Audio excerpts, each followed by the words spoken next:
They should have called these the Wu-Tang 4s. Back in 2006, Jordan Brand released the Thunder and Lightning pack, which was extremely limited and it was inspired by the Jordan Motorsports team. We now got a retro of the Jordan 4 Thunder, the first retro in over a decade. Were these worth the wait? Let's talk about it.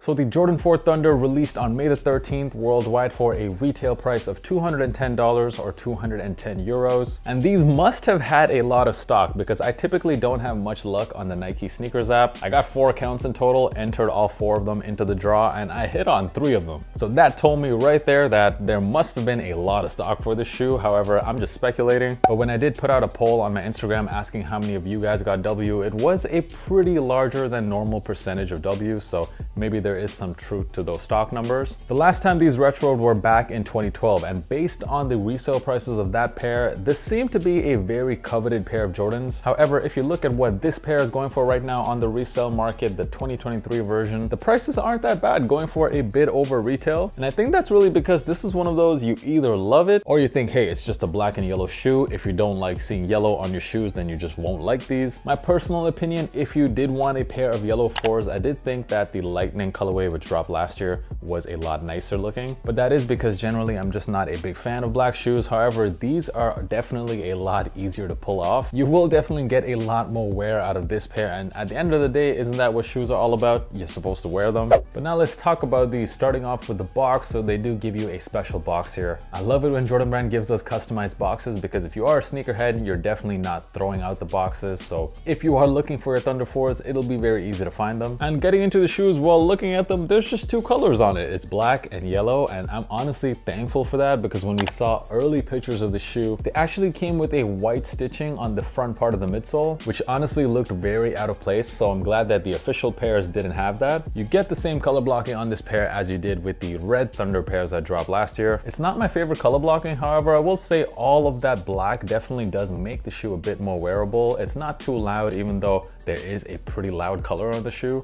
The upper of the shoe is made out of nubuck, which really isn't the best material to use on a black shoe, because you can pretty much see every single dust particle on the shoe. It really is quite visible. And as far as quality goes, in terms of nubuck material, it's pretty average for a Jordan release. It's weird. It's like as I'm filming this video, the more I look at this shoe, the more I'm starting to like it. That yellow mesh underneath the black cages in particular looks pretty tough. You get the Jumpman logo on the heel, which is fine, honestly, because even the OG version had the Jumpman. What I really like about the Jordan 4 releases we've been getting this year is the shape that they've been using. Just look at how nicely that slants down. It is supposed to be much more identical to the original 1989 versions. I actually really like in general what Jordan Brand has been doing with the overall brand in the last couple of years. We were complaining for a long time about there being too little stock, resale prices being too high. So what did Jordan Brand do? They started dramatically increasing the stocks of most of their releases. We've also been complaining about the shapes on the 1s and the 4s for a while now, and nowadays all of the general release 1s and 4s have shapes that resemble closer to those OG shapes, and they just look way better. So shout out to Jordan Brand. I gotta say though, not gonna lie, these do look pretty nice on feet. Especially in the summertime, you wanna loosen up those laces, rock them with some shorts. For sizing on these, just go with your true size. For me, I fit exactly the same in Jordan 4s as I do in pretty much all other Jordans and also Nike Dunks. For me, even though I love the 4, it's my favorite Jordan, it is really a very uncomfortable shoe. I usually have like a 2-hour rule when deciding whether or not I'm gonna wear this. Basically, if I know I'm gonna be outside for more than 2 hours, I'm not gonna wear a Jordan 4. It's just not worth how uncomfortable they are. I know that's not the case with everyone. Some people do find these quite comfortable. This is a perfect example of a shoe where I really care about the looks much more than the comfort. Overall, the Jordan 4 Thunder, pretty good looking pair that you can get some nice fits off this summer with. Resale prices, at least right now, are also not too bad. If you look at what the resale prices of those red Thunder pairs are going for right now, they have increased quite a lot compared to last year when they first came out. So maybe the same will happen for these, so I wouldn't wait too long if you're deciding whether or not you wanted to buy these. Personally, I don't really think that these are a must cop. I can definitely live without them, but let me know down in the comments, what do you guys think about the Jordan 4 Thunder? Do not forget to hit that subscribe button, because I'm dropping content just like this every single week, and also links to all my socials, my podcast, all of that can be found in the description.